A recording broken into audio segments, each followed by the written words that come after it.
In this video, we're going to talk about proactive dialogue. So we've been talking about responsive dialogue. What do we say in response to the claims the pro-abortion side is making? Now let's talk about proactive dialogue. What do you say when you're in control of a conversation, or you're talking to fellow pro-lifers, or even when you are talking to people who are more in the middle, undecided, but they haven't, you've already addressed these misinformation claims, you already addressed these things. So what are the points that we want to proactively say and teach people? Let's get into it.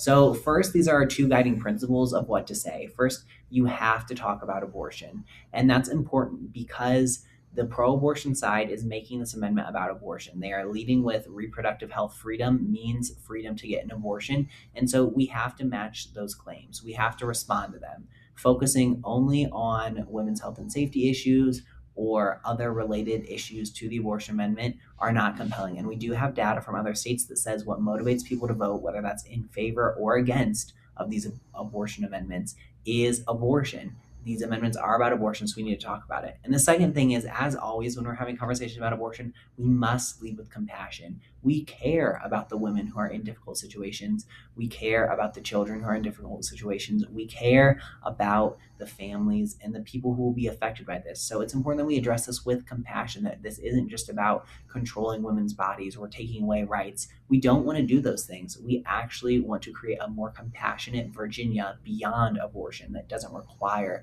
abortion to exist.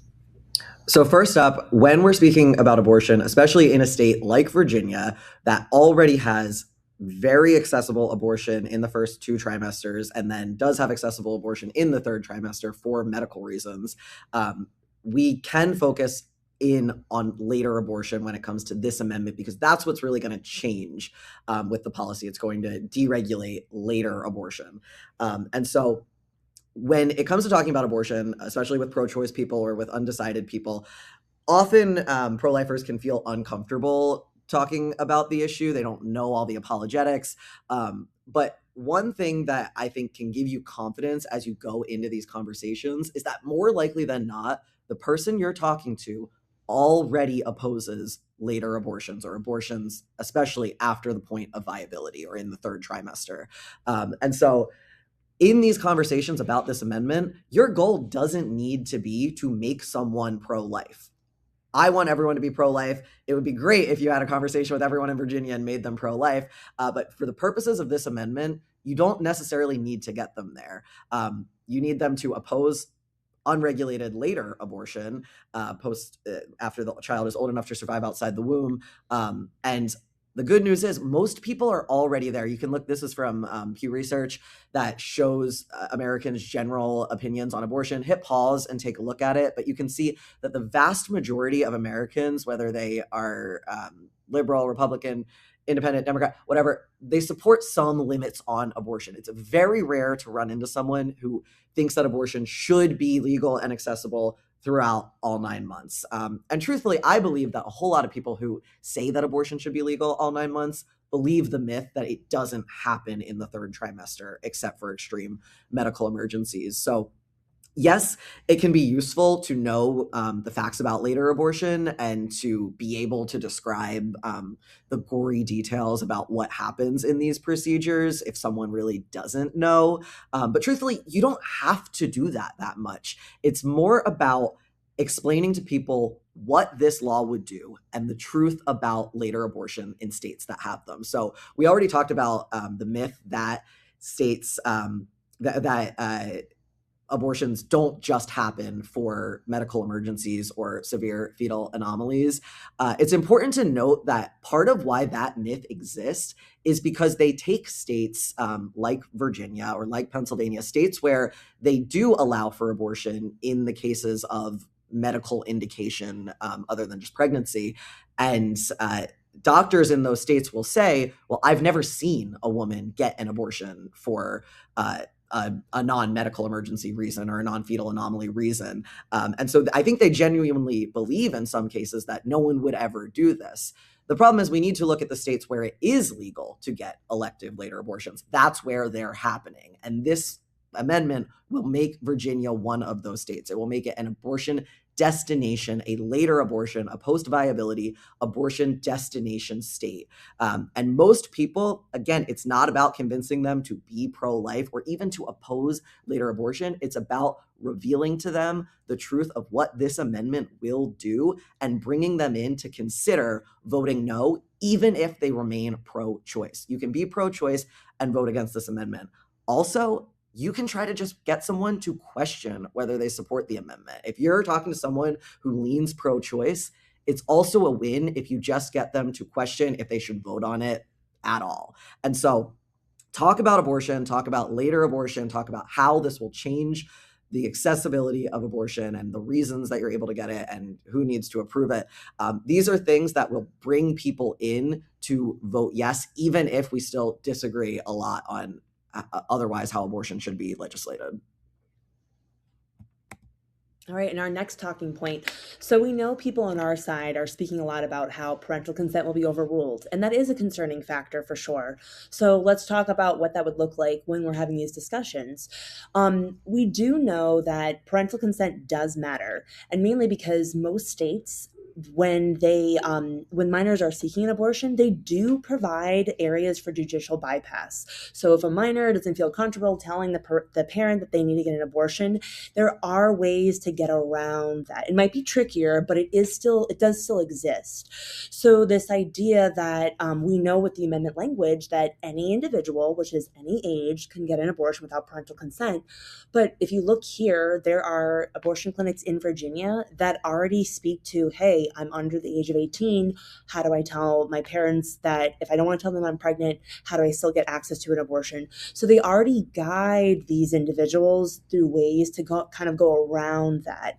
And we also want to look at too that parental consent should not be seen as this kind of, big bad monster that's denying abortion care to individuals.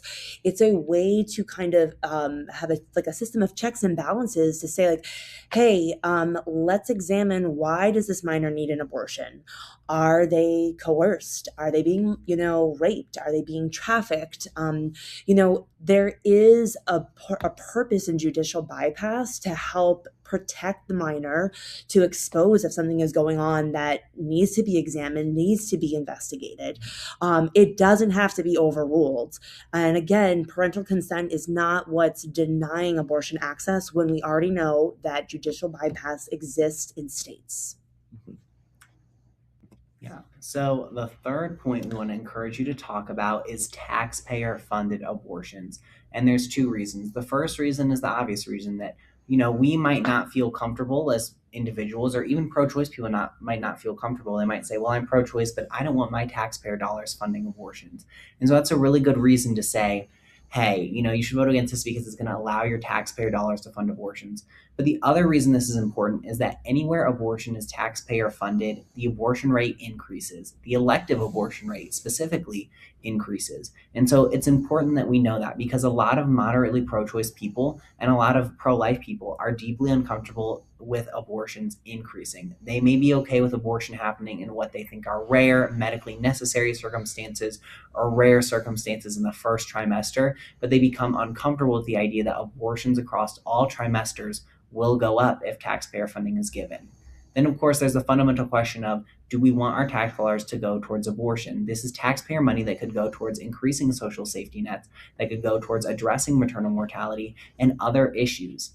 And once again, this is not a hypothetical that taxpayer-funded abortions would happen. New York and Maryland are two states that did pass amendments with nearly identical language, and they immediately moved to fund, with taxpayer dollars, abortions in their states. And so this is not a theoretical. This is something that has really happened. The courts have ruled in other states with this similar language that this is how that law can be interpreted. And so we always want to look to these other states that have passed these amendments to see what have they done. And we've seen across the board restrictions, whether it is parental consent laws, whether it is taxpayer funding, whether it is conscience protections, are all being rolled back because of how vague the amendment language is. So it's important to remember that. All right, and our takeaways. Again, most people don't support later abortion, and most people would want protections for babies born alive in later abortions. So that's another thing to consider, because this amendment language will take away that access as well. Second, parental consent protects minors from the abuse, the coercion, the trafficking that could be further examined. And if we do pass this amendment, any individual of any age can get an abortion for any reason, and the abusers would be protected under this language. And then lastly, taxpayer funding always increases abortions. We've seen it in states where they've passed these abortion amendments, like Thomas mentioned, in New York and Maryland, and that money could be spent in other life-affirming ways, building up a social safety net to support women that are abortion minded, to make sure that our state doesn't have to be just default to abortion and instead make abortion unthinkable. And that's what we should think about when we go to the polls.